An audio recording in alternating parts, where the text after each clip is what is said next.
ka pa rin sa lungkot ng kahapon. Rosit, sis Rosit, nakapako ka pa daw sa lungkot ng kahapon. Maalala ko dati mga bata, yung kapatid ko.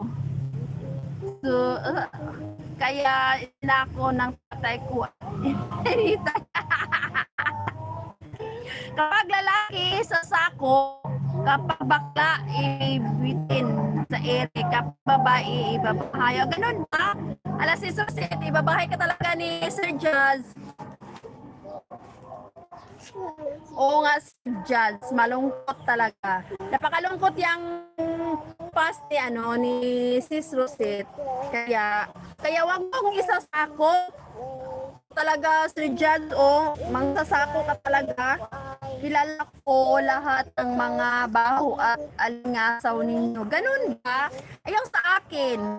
Alam mo ba yun? Alam mo ba yun sa akin, Sir Jazz? Okay lang, sir. Basta bigay mo lahat-lahat. Sir Jazz, ibigay mo daw yung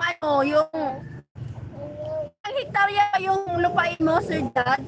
Nakalimutan ko na, sabi mo yun sa akin dati, ang lawak ng lupain mo. Ibigay mo lahat kay Sis Rosit yun.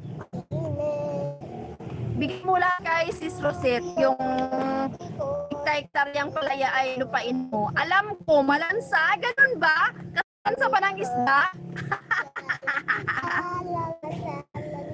Don't touch. Basta kung bibigyan mo ako ng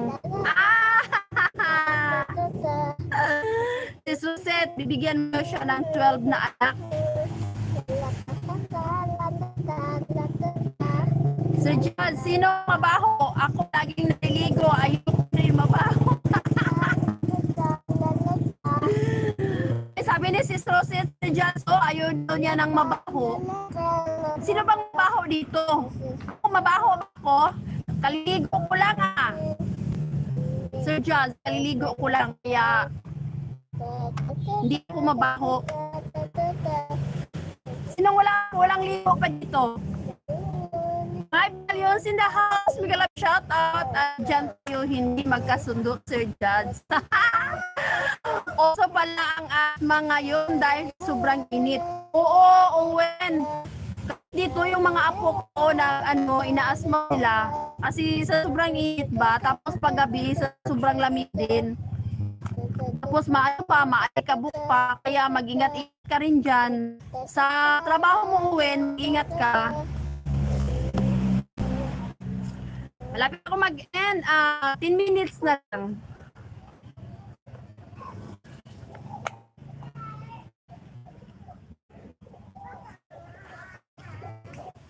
First, I have to fix this.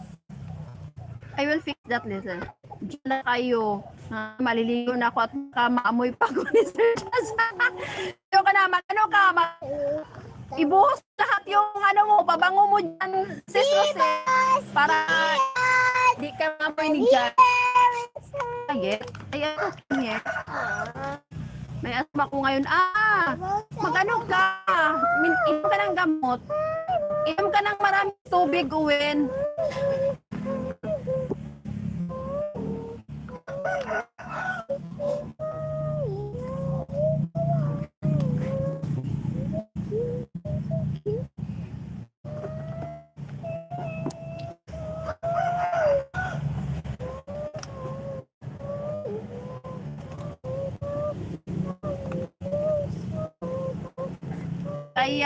Kaya nga ibuhos ko yung Victoria's Secret dito. Wow. Wow, sana all Victoria's Secret. Kasi para nasa aircon. Wag kang aircon palagi kasi nakakaano talaga yan. Uwen. Kaya na ba nag-aral, Uwen? Oo, inom ka ng maraming tubig. Tapos yung gamot mo sa asma, inom ka rin.